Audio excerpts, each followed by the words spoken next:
राजस्थान के एक छोटे से गांव में एक विशाल और उपजाऊ खेत था। उस खेत का नाम धनु का खेत था। उस खेत की उपज बहुत अच्छी होती थी, लेकिन लोग उस खेत के पास जाने से डरते थे। कहते हैं कि उस खेत में एक भूत का साया था। इस खेत की कहानी वर्षों पुरानी थी।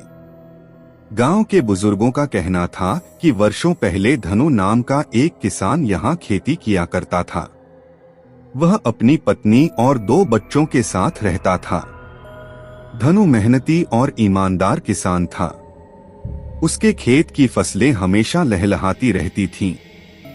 लेकिन उसकी खुशहाल जिंदगी पर एक दिन काले बादल छा गए। उस वर्ष बारिश कम हुई थी और सूखा पड़ा था।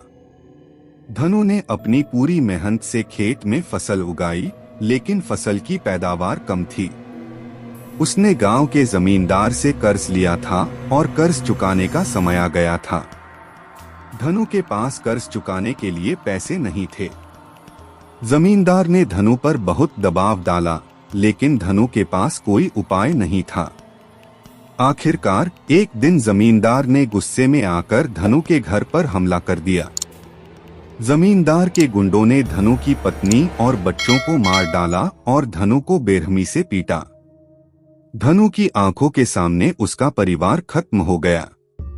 दुख और पीड़ा से तड़पते हुए धनु ने खेत के एक पेड़ के नीचे आत्महत्या कर ली। धनु की आत्मा को शांति नहीं मिली। उसके बाद से उस खेत में अजीब घटनाएं होने लगीं।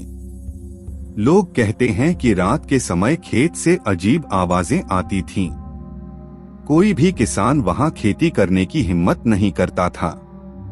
कहते हैं कि धनु की आत्मा अब भी अपने खेत की रखवाली करती है और वहां आने वाले हर अजनबी को डराती है।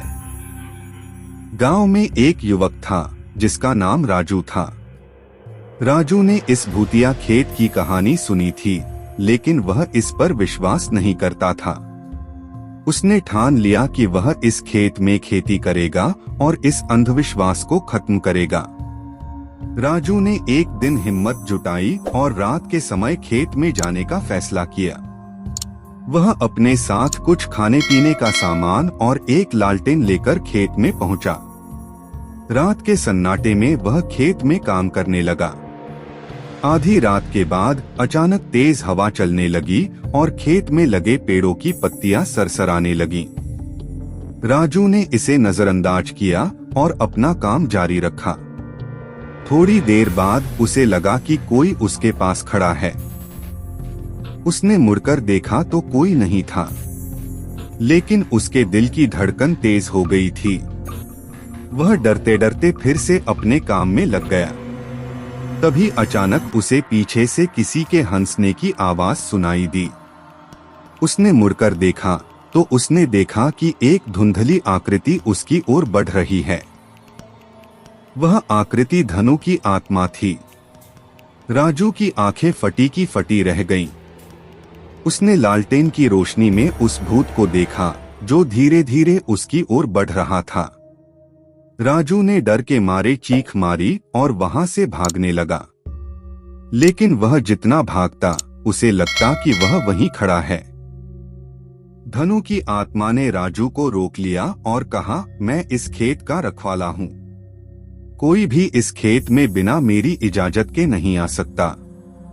मैंने अपने जीवन में यहाँ मेहनत की और अब यह खेत मेरी आत्मा का बसेरा है।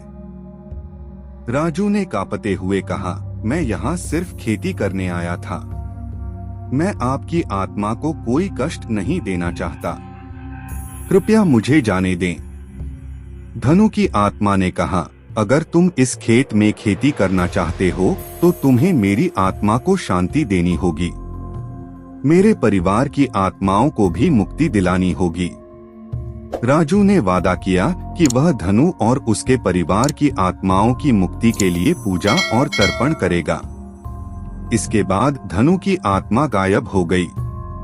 अगले दिन राजू ने गांव के पंडित को बुलाया और धनु और उसके परिवार के लिए पूजा और तर्पण कराया। इसके बाद उस खेत में कभी भी कोई अजीब घटना नहीं हुई। लोग फिर से उस खेत में खेती करने लगे और उसकी उपज से गांव में समृद्धि आई। राजू की हिम्मत और सच्चाई ने उस भूतिया खेत की कहानी का अंत कर दिया। गांव के लोग आज भी राजू की तारीफ करते हैं और धनु की आत्मा को शांति की प्रार्थना करते हैं।